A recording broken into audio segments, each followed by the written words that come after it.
মাজে মধ্যে ৰাতিপুৱাৰ আহাৰত বা আবেলি চাহৰ লগত পানী পিঠাৰ সোৱাদ লৈ খুবেই ভাল লাগে। আহকচোন আজি বনাওঁ পানী পিঠা। তাৰ বাবে 1 কাপ চাউল 3 ঘণ্টা তিয়াই থলোঁ। 3 ঘণ্টাৰ পিছত পানীৰ পৰা তুলি মিক্সিত দিলোঁ আৰু তাতে আধা কাপ ৰুকা নাৰিকলো দি দিলোঁ। এইটো অৱশ্যে অপশ্যনেল। প্ৰথমতে পানী নিদিয়াকৈ পিহি ল'লোঁ এনেদৰে, অলপ খহটা হৈ থাকিব।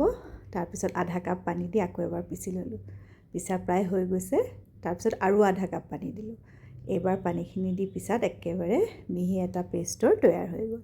এইফালে এটা চচপেনত 2টা বিলাহী, 3-4 চামুচ বাদাম, এটা শুকান জলকীয়া আৰু এচামুচ জিৰা দি 10 মিনিটমান সময় ঢাকোন মাৰি মধ্যমীয়াৰ পৰা কম জুইত সিজাই থাকিলোঁ। এইফালে ঘোলখিনি এটা বাতি লৈ বাকি ল'লোঁ। মিক্সি জাৰটোত 1 কাপ পানী দি ভালদৰে লৰাই সেই পানীখিনিও ঘোলখিনিত ঢালি দিলোঁ। তাৰ উপৰিও আৰু 1 কাপ পানী তাতে ঢালি দিলোঁ। 1 কাপ চাউলত 3 কাপ পানীৰ প্ৰয়োজন। ভালদৰে বাতিৰ সহায়ত লৰাই ল'লোঁ। এনেকুৱা চব পাতল পনীয়া হ'ব লাগিব ঘোলটো। জোখ অনুসৰি নিমখ দি দিলোঁ। এইফালে চব সিজি আহিলে আৰু ঠাণ্ডা হোৱাৰ পিছত নিমখ দি মিক্সিত এটা পেষ্ট বনাই পেলাম।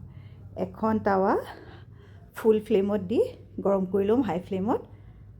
ঘোলখিনি এবাৰ মিক্স কৰি ল'ব, নহ'লে তলত জমি যায়।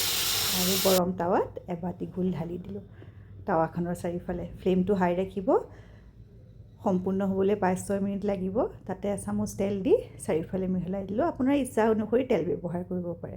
বিলাহীখিনি ঠাণ্ডা হোৱাত মিক্সিত নিমখ দি পিচি ল'লোঁ আৰু চাটনি ৰেডি হৈ গ'ল। আৰু ডোচাকেইখন হ'লে ছাইডকেইটা নিজে নিজে এনেদৰে এৰ খাই আহিব। আৰু চব আপোনাৰ পানী পিঠা ৰেডি হৈ গ'ল। 30 ছেকেণ্ড সময় এনেকৈ ধৰি ৰাখিব যাতে ভাপটো ওলাই যায়। এয়া চব পানী পিঠা ৰেডি হৈ গ'ল। চাটনিৰ লগত পৰিৱেশন কৰিলোঁ। সকলোকে ধন্যবাদ।